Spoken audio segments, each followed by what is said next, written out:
Thank you, Mr. Chairman, Mr. Nelson, and Ms. Rosenberg. Welcome to both of you. You have been nominated for senior and important national security roles at the Treasury, as you know.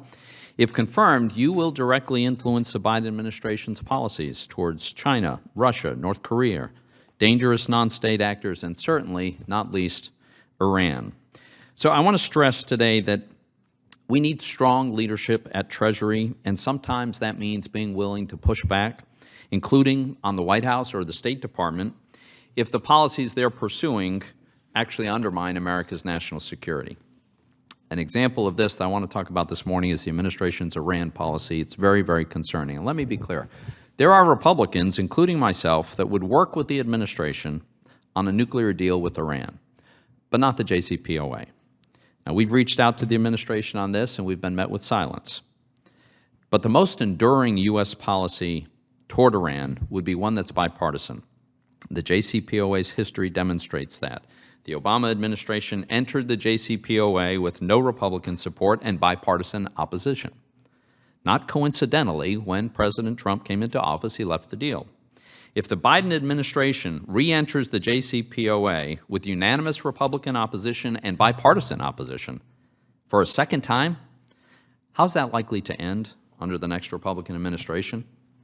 But instead of taking a bipartisan approach, the administration seems to be racing to offer sanctions relief to an Iranian regime that, in the words of its own chief diplomat, is dominated by the Islamic Revolutionary Guard Corps, a terrorist organization that is responsible for the deaths of hundreds of Americans.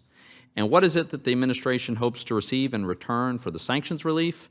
First, it says returning to the JCPOA will put Iran's nuclear program back in the box. And second, the administration hopes that the Iranians will agree to negotiate a longer and stronger deal after we've given away all our leverage in the form of sanctions relief. Both of these ideas are unrealistic. It's hard to say that Iran's nuclear program was ever really in the box.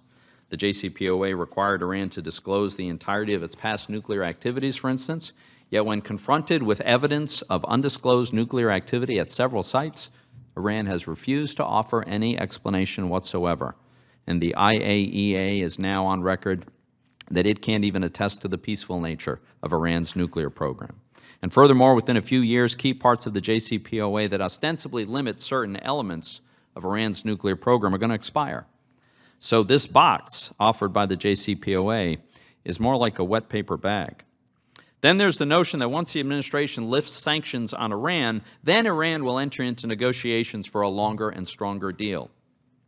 It's completely unreasonable to believe that Iran will grant concessions to the West after the United States gives up its primary form of leverage on Iran, which is sanctions. And that's especially true given that the new Iranian president, a hardliner who ordered the extrajudicial killings of thousands of political prisoners in 1988 and who is currently under U.S. sanctions, has stated clearly he opposes even talking with the U.S. about limiting Iran's ballistic missile program and its support for terrorist groups. Now, I recognize that neither of you are going to be able to dictate the administration's policy with respect to the JCPOA. But the status of U.S. sanctions against Iran are at the heart of these negotiations. And if confirmed, you both will play critical roles in enforcing U.S. sanctions around the world that are an essential and vital part of our foreign policy. As such, I think you need to defend the process by which and the people through whom we implement these sanctions. Now, unfortunately, last month, an unnamed senior State Department official, but this is on the State Department's website, suggested to reporters that sanctions imposed by the Trump administration against Iranian entities for terrorist activities were done illegally and without any evidentiary basis. This is a reckless and dangerous comment. And I mention this because it opens up our entire sanctions regime to legal challenges when a senior State Department official says they were imposed illegally. This is a clear instance where your leadership can make a big difference. In the absence of compelling evidence to the contrary, you should publicly make clear that no terrorism sanctions imposed under the previous administration were done illegitimately. So, Mr. Chairman, Iran is one of many of our national security challenges facing our nation.